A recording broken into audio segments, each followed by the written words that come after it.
Merci de votre fidélité renouvelée à la première radio-télévision communautaire du Sénégal. Mesdames et messieurs, bonjour et bienvenue dans ce bulletin d'information.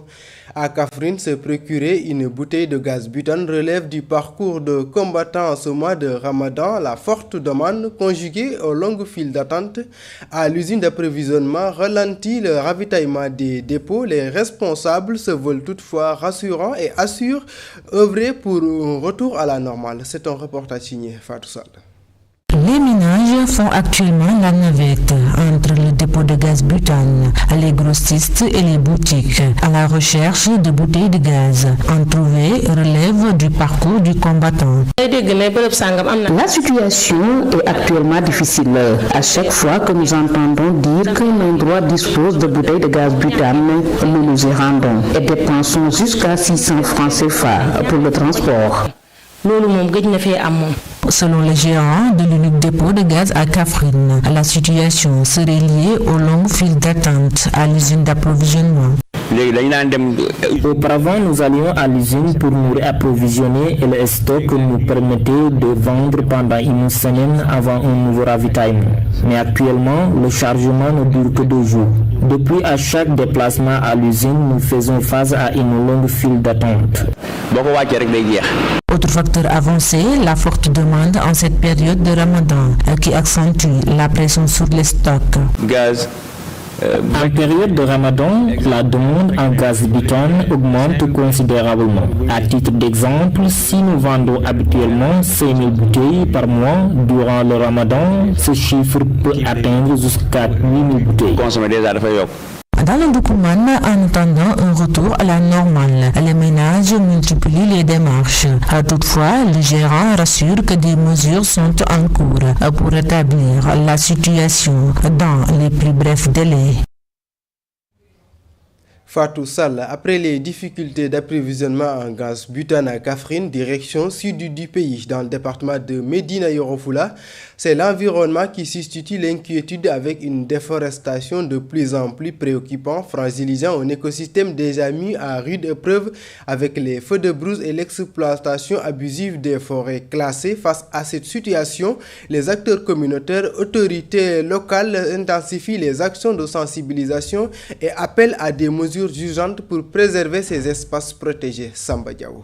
La déforestation devient de plus en plus fréquente dans nos forêts classées. Une situation qui pousse les populations à mener des actions de sensibilisation sur les feux de brousse et à encourager le reboisement, d'où l'importance de préserver ces espaces. Parce que nous voyons nos parents d'aujourd'hui, chaque jour, ils sont là à élaguer, à faire des champs élagués et laissés. Demain, on a vu qu'il y aura des problèmes de pluie concernant la déforestation des forêts. La forêt classée, c'est un impact pour la population. Demain, il y aura un revenu pour la population. Mais en ce temps-ci, comme qu'elles ne sont pas informées et sensibilisées pour savoir l'intérêt de cette forêt classée. Une forêt classée, c'est une forêt qui peut amener beaucoup de ressources. Plusieurs forêts classées ont été piétinées par les populations du département de Médina Yoro Foulah. Une situation qui nécessite l'installation de pancartes pour mieux délimiter ces jeunes protégés. Mais tous ces forêts classées ont été piétinées par la population. Vraiment, c'est ce qui est, si aujourd'hui, vraiment on fait des pancartes ou bien des bornages pour ces forêts classées, vraiment demain, tous ces anomalies-là vont quitter dans le département, surtout le département de Médina Yoro Foulah. Face à cette situation, les populations lancent un appel aux autorités compétentes pour la préservation des forêts classées. Maintenant, on va essayer de voir, avec cette petite terre de culture qui nous reste, on va essayer de voir se partager et de laisser la forêt classée telle qu'elle est. Je fais un appel à la population de bien maintenir cette forêt pour un avenir meilleur pour nos enfants de demain. La protection des forêts classées reste un défi urgent pour les communautés locales. Sans protection concrète, ces poumons verts risquent de disparaître progressivement.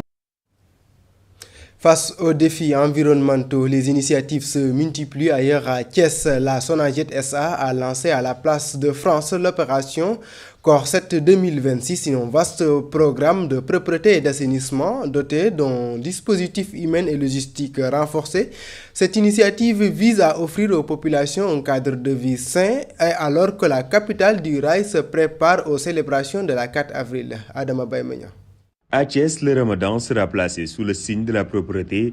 L'opération Corset 2026 a été officiellement lancée à la Place de France, une initiative de la Sonagette pour renforcer le nettoiement dans la capitale du rail. Nous soyons ici pour marquer déjà de notre présence cet événement qui marque la deuxième édition de Corset. Corset, vous l'avez demandé, c'est déjà un concept qui a été pensé chez les Djeyen, les Sowen et les Tchamen. Après avoir beaucoup mangé dans le mois de Ramadan, il est bon de faire les 100 pas. Déjà de penser à ce qu'on appelle un peu la revue de ce qui ne pouvait pas être en milieu de journée, dans la chaleur, la revue de nos rues, de nos avenues et de nos ruelles pour déjà nettoyer davantage et même racler notre environnement sur le cadre de la collecte des déchets. Cette initiative vient à son heure au moment où Thiès s'apprête à accueillir le défilé du 4 avril. C'est un concept que je salue qui vient à son heure. Corset et j'ajoute Corset Wadjal Indépendance, Corset Wadjal 4 avril aujourd'hui. Et Thiès s'apprête à accueillir un grand événement et la fête d'indépendance de notre pays. Et tout doit passer par la propreté. Et je pense que c'est le premier défi. Un cadre de vie propre, un cadre de vie sain, un cadre de vie accueillant. Avec Corset 2026, la Sonagette et la municipalité affichent une ambition claire. Faire de Thiès une vitrine de salubrité durant le Ramadan et au-delà. Adama Baymania, restons toujours dans le registre des actions structurantes à Diourbel. La coopération décentralisée avec la ville française de Bourges s'intensifie autour d'un important projet de gestion des eaux pluviales intégré au programme de revalorisation de la vallée du Sine. Autorités locales, partenaires techniques et acteurs communautaires sont mobilisés pour garantir la réussite de ce projet concerté. Babacar Sall. La commune de Diourbel a organisé un atelier avec leurs partenaires de Bourges en France pour poursuivre le projet de gestion des eaux pluviales. Ce sont des assises pour les marais de Diourbel. Entendez par marais de Diourbel les zones inondables, les zones inondées et sur lesquelles il y a des maraîchers qui pratiquent les cultures maraîchères. Et à ce propos, on a développé un partenariat avec une ville jumelle de France, c'est celle-là de Bourges.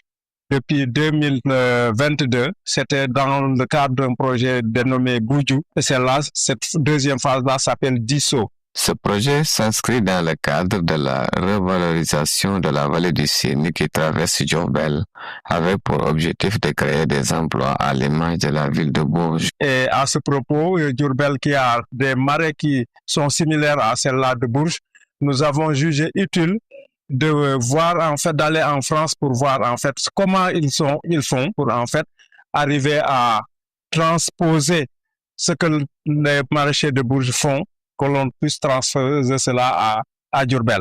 Tous les acteurs de la ville de Diourbel ont été invités afin de garantir le succès de cette rencontre. On s'est réunis d'abord en 5 ateliers, l'un planché sur les marais comme ressources, l'autre atelier sur les marais comme risque, l'autre les marais comme patrimoine, le 4e c'était la gestion des déchets et le 5e atelier sur la gestion de l'eau. Cette rencontre marque un pas important vers la concrétisation du projet de gestion des eaux pluviales, un symbole de collaboration et de développement pour Diourbel.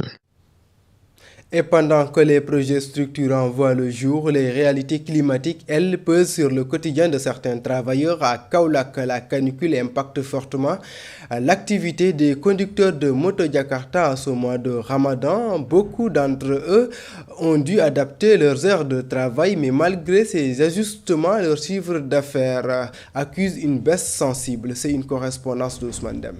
Le mois béni de Ramadan et le travail des conducteurs de moto Jakarta ne font pas bon ménage, surtout en cette période de canicule. Toutefois, des stratégies ne manquent pas pour s'en sortir.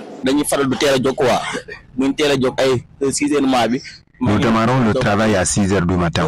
Entre 12 h et 14 h, nous observons une pause fraîcheur pour ensuite reprendre à 17 h.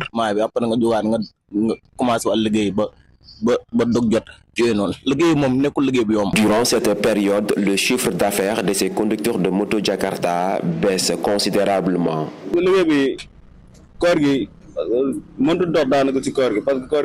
Notre travail ne marche pas bien durant cette période à cause de la chaleur.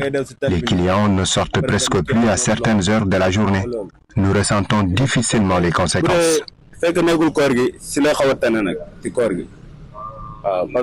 Dans le cadre de leur travail, les conducteurs de moto Jakarta sont souvent soumis à des contrôles de port du casque. Ils estiment que tous ces facteurs constituent un frein au développement de ce secteur. En plus de toutes ces difficultés que nous rencontrons, les forces de l'ordre en rajoutent une couche avec des contrôles de casque interminables. Au-delà de la forte chaleur qui sévit présentement à Kaolack, le mois béni de Ramadan se déroule dans un contexte marqué par la présence de la poussière qui enveloppe l'atmosphère. Face à cette situation, il serait très difficile pour les conducteurs de moto Jakarta de tirer leur épingle du jeu. Ousmane Dem, et c'est d'ailleurs cet élément qui met à terme ce bulletin d'information. Merci de l'avoir suivi. Excellente suite au programme sur la première radio-télévision communautaire du Sénégal. Au revoir.